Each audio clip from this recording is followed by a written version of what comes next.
Silakan Pak Adwin untuk memulai morning briefing pagi ini. Ya, sekali lagi ternyata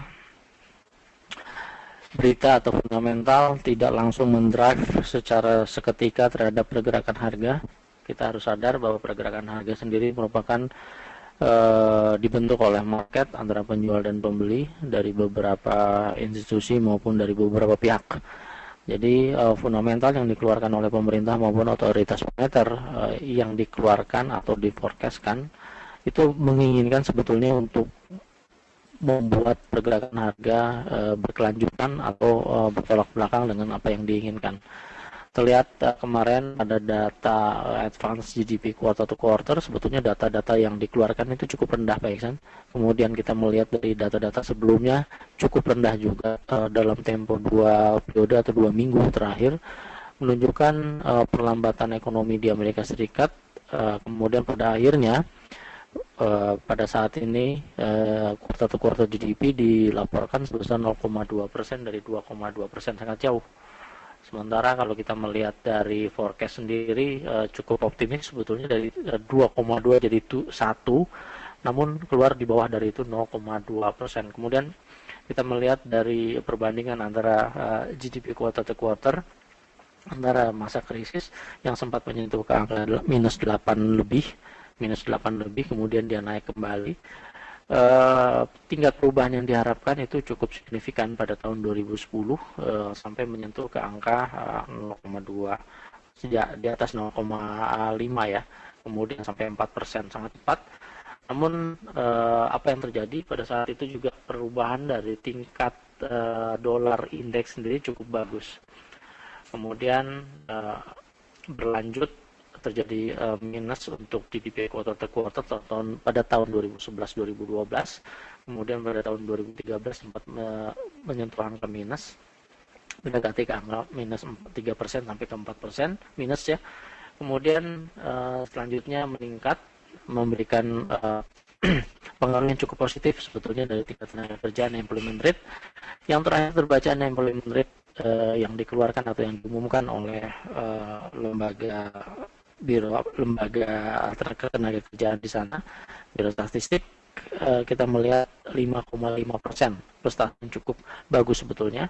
Namun setelah itu data-data yang dikeluarkan termasuk dari pembelian modal sebesar 0,4% yang sangat kecil, mengindikasikan bahwa pesimis dari beberapa fundamental data yang dikeluarkan hingga tadi malam, termasuk GDP Price Index quarter to quarter advance yang dikeluarkan sebesar minus 0,1% dari forecast 0,4%, optimis tapi nyatanya cukup jelek. Kemudian kita melihat dari pidato Fed yang tadi malam kita dengar bahwa kata-kata dari otoritas moneter Amerika Serikat Fed tetap optimis terhadap peningkatan tingkat suku bunga yang sewaktu-waktu akan dilaksanakan minimal pada bulan Juni, atau bahkan lebih membuat market masih tetap bertanya-tanya kapan sebetulnya akan dinaikkan. Sehingga kita melihat tadi malam tidak ada sesuatu yang signifikan terhadap kebijakan lanjutan mengenai tingkat suku bunga ini. Responnya bagaimana? Responnya kita melihat pergerakan dari dolar melemah dalam satu hari hingga tadi malam, tadi pagi pada penutupan Pak Wellington, dolar dilaporkan cukup melemah.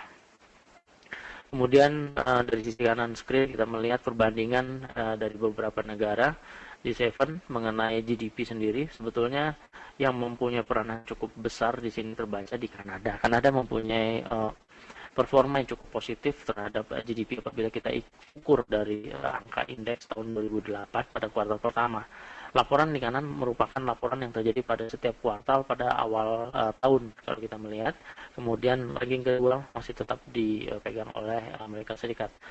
Kemudian selanjutnya dari sisi Eropa, termasuk United Kingdom, kita melihat dia mempunyai performa yang cukup positif sebetulnya pada tahun kuartal 2015 ini, melebihi dari Eropa lainnya, Prancis maupun di Italia.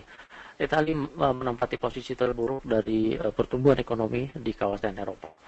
Nah, dihubungkan dengan kebijakan dari Uni Eropa bahwa tingkat stimulus akan terus dilanjutkan, kemudian masih cukup optimis terhadap melawan dari deflasi.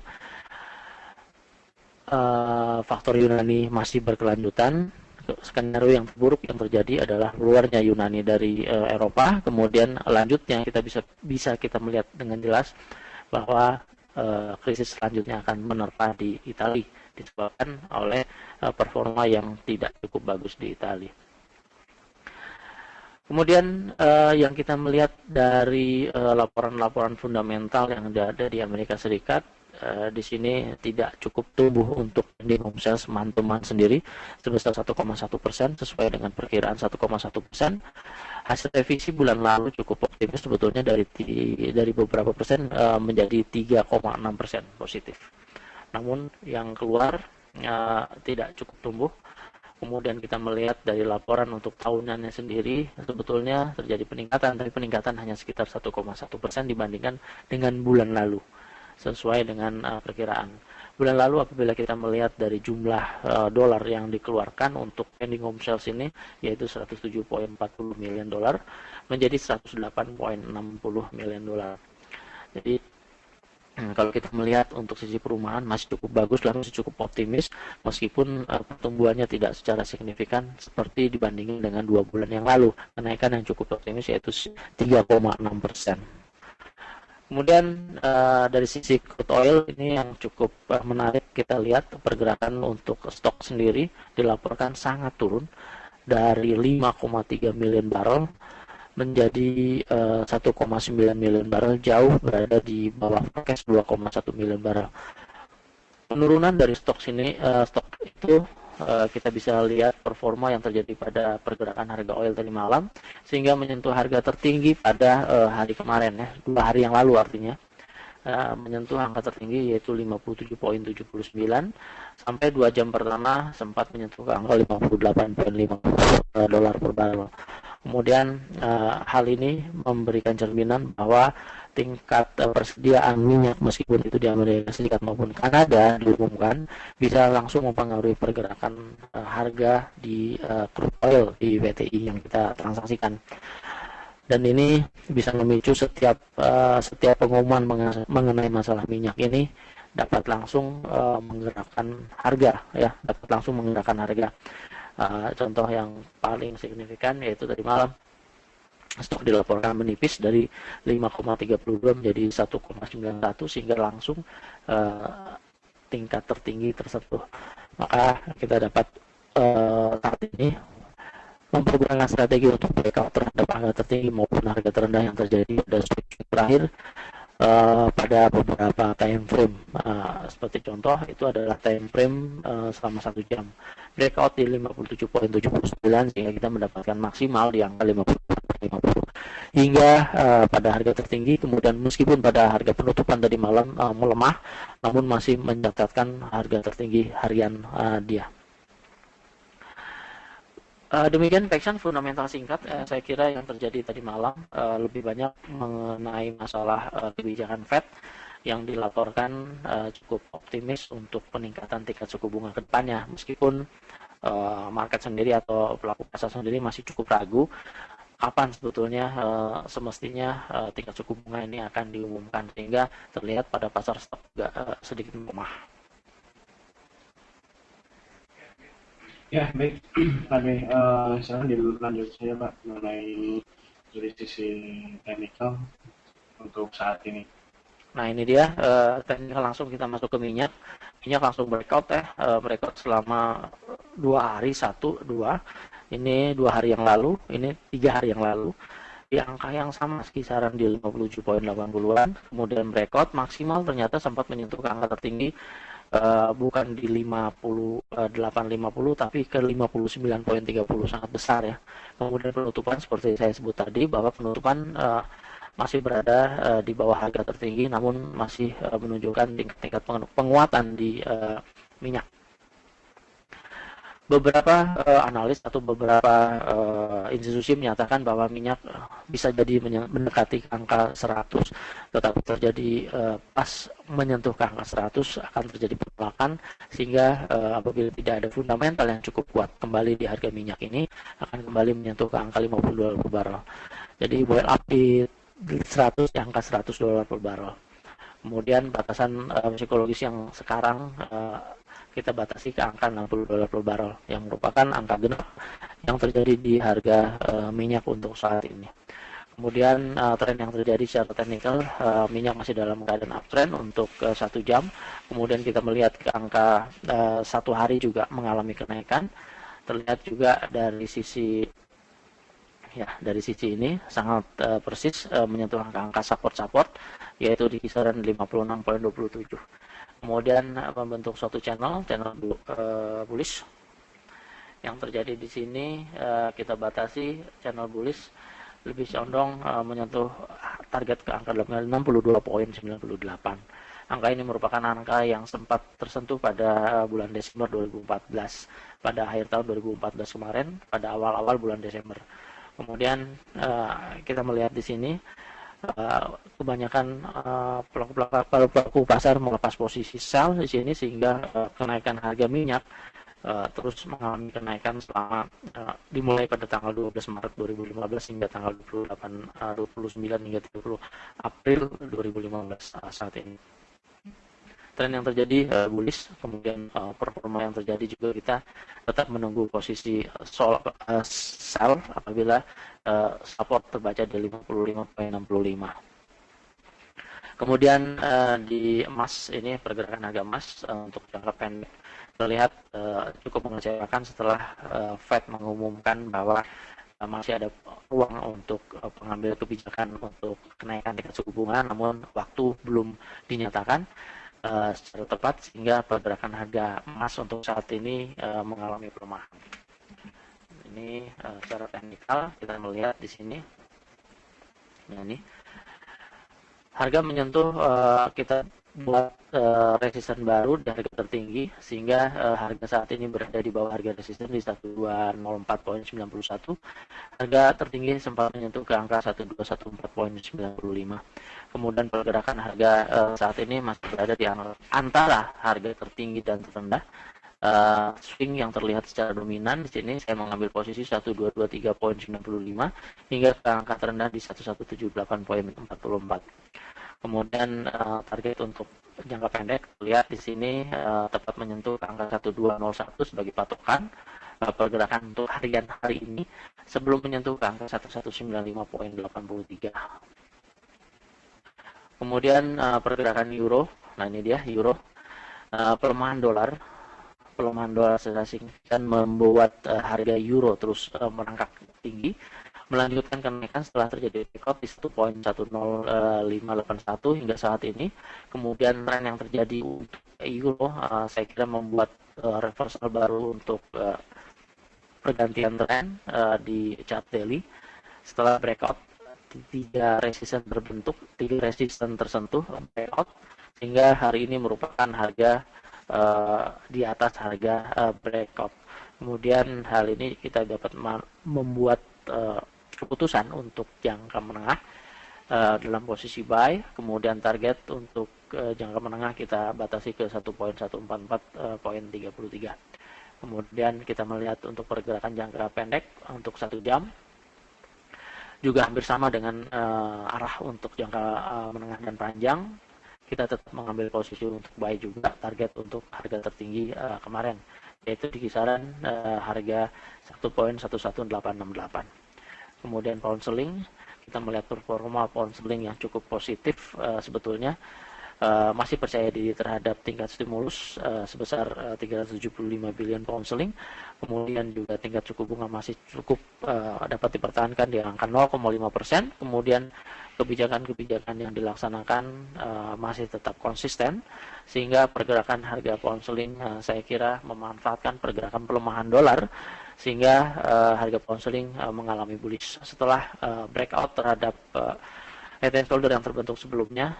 kemudian hal ini telah menyentuh target untuk head and shoulder, kemudian target selanjutnya ada di 1.55510 untuk pergerakan pound sterling.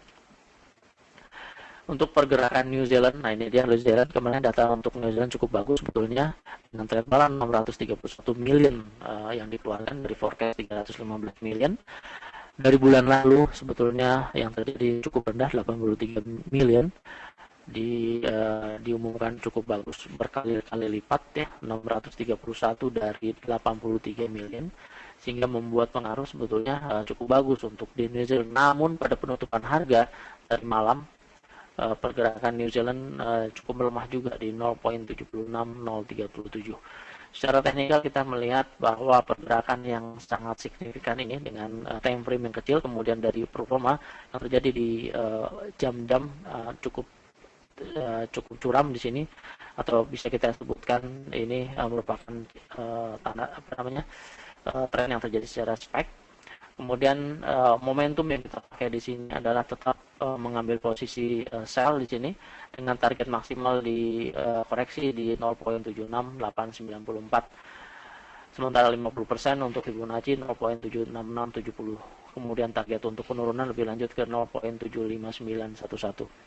Kemudian di Australia berbeda sekali dengan di New Zealand. Ternyata Australia masih mengalami bullish, meskipun pergerakan yang terjadi pada satu hari kemarin sedikit melemah, namun tren secara teknikal masih dalam keadaan bullish. Kemudian target untuk breakout kita batasi selain di harga tertinggi kemarin, kita juga dapat melihat target penutupan untuk minggu ini di 0.80562. Kemudian pergerakan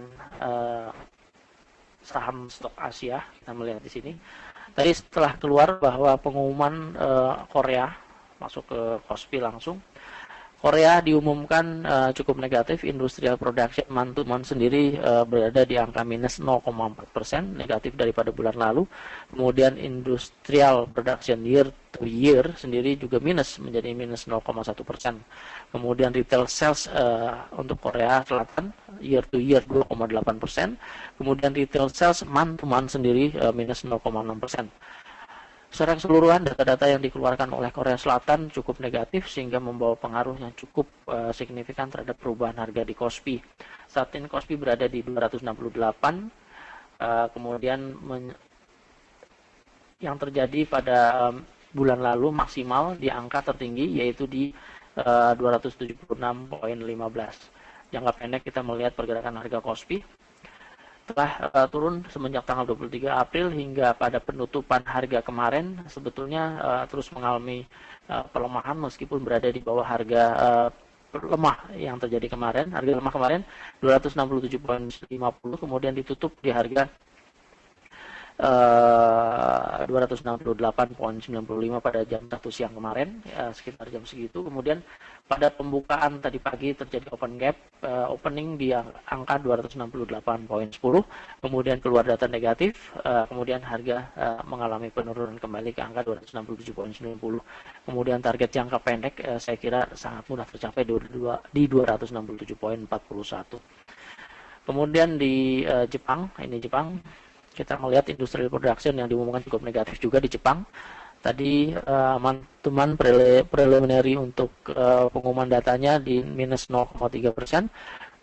Sorry ya, betul, di minus 0,3%. Kemudian untuk year to year juga diumumkan di minus 1,2%. Hal ini juga membawa pengaruh yang cukup signifikan terhadap perubahan harga untuk di Nikkei. Kemudian di sini terjadi breakout dengan chart daily di 19725. Saya kira pergerakan untuk rising wedge yang terjadi telah terjadi breakout di sini, hingga indikasi untuk pola reversal terbentuk di angka target di 61,8, yaitu di 19423 untuk pergerakan di Nikkei. Kemudian kita lihat di Hang Seng, mengikuti performa dari kedua pasar Asia, Korea dan Jepang. Hang Seng juga mengalami open gap, kemudian berusaha secara teknikal berusaha untuk mendekati harga tertinggi yang terjadi. Ternyata berhasil pada 15 menit kedua menutupi gap di angka 28.287. Namun pada 15 menit selanjutnya hingga saat ini pergerakan terus mengalami penurunan di angka 28.051. Pergerakan untuk Hang Seng saya kira sangat berfluktuatif untuk saat ini 15 menit maupun 30 menit ke depan hingga pada penutupan di harga Hang Seng untuk saat ini Peksen. Demikian Peksen beberapa ulasan mengenai fundamental teknikal baik itu di pairs maupun di stok Asia. Saya kira cukup, kemudian silakan disimpan.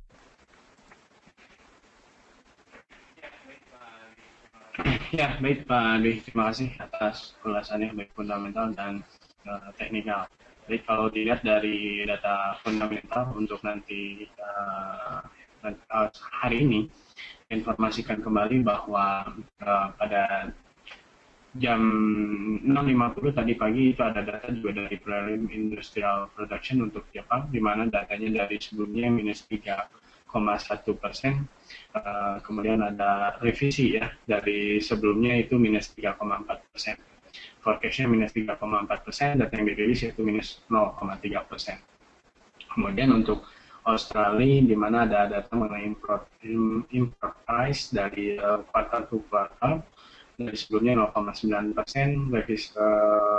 forecastnya 1,1%, data yang dirilis yaitu minus 0,2%. Kemudian untuk Jepang itu ada monetary policy statement, itu masih tentatif untuk hari ini. Dan untuk data yang high impact juga nanti ada juga BOJ press conference. Kemudian untuk data masih tentatif ya untuk BOJ-nya, dan untuk data dari Eropa itu jam 1 itu ada Jerman retail sales month per month, di mana datanya dari sebelumnya minus 0,1%, revisi dari minus 0,5%, forecastnya positif 0,5%. Kemudian selain daripada itu juga ada nanti data mengenai unemployment rate untuk Euro jam 4 jam 4 sore itu di mana datanya dari 11,3%, forecastnya 11,2%, dan juga ada mengenai CPI flash estimate year to year, di mana datanya dari sebelumnya minus 0,1%, forecastnya 0,0%. Sedangkan untuk jam 7.30 nanti malam itu ada data dari Kanada mengenai GDP month per month, dari sebelumnya minus 0,1%, data forecastnya unchanged yaitu minus 0,1%. Untuk data dari US sendiri itu unemployment claim-nya dari sebelumnya 295.000, forecastnya 290.000.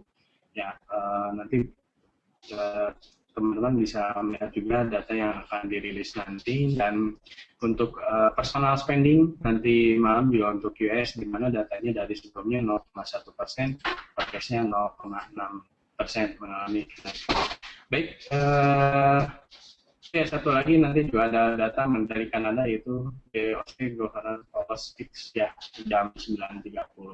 Dan untuk kesimpulan dari informasi dari Fadli, baik itu untuk commodity oil, di mana commodity oil masih mengalami kenaikan dilihat dari penurunan dari supply untuk commodity oil kemarin, yaitu ada penurunan inventories dari sebelumnya 5,3 miliar, data yang dirilisnya yaitu jadi hanya 1,9 miliar. Dan strategi yang bisa dimanfaatkan oleh teman-teman sekalian yaitu bisa mempergunakan rekod dari histori sebelumnya. Dan untuk dari pagi sendiri, untuk target untuk pada sendiri potensinya masih mengalami kenaikan ke area 62,98. Sedangkan untuk gold sendiri masih trennya mengalami penurunan untuk supportnya di 12,01. Sedangkan untuk euro masih trennya mengalami kenaikan ke di area 1,114. Kemudian untuk GBP sendiri tren juga masih mengalami kenaikan di area 1,15510. Untuk New Zealand trennya masih mengalami penurunan ke area level 0,7511. Dan untuk indeks, semua indeks Asia trennya masih mengalami penurunan. Baik, itu untuk informasi mengenai morning briefing pagi ini. Terima kasih untuk rekan-rekan sekalian yang sudah mengikuti morning briefing pagi ini. Dan saya akhiri untuk morning briefing pagi ini. Selamat pagi dan selamat beraktivitas.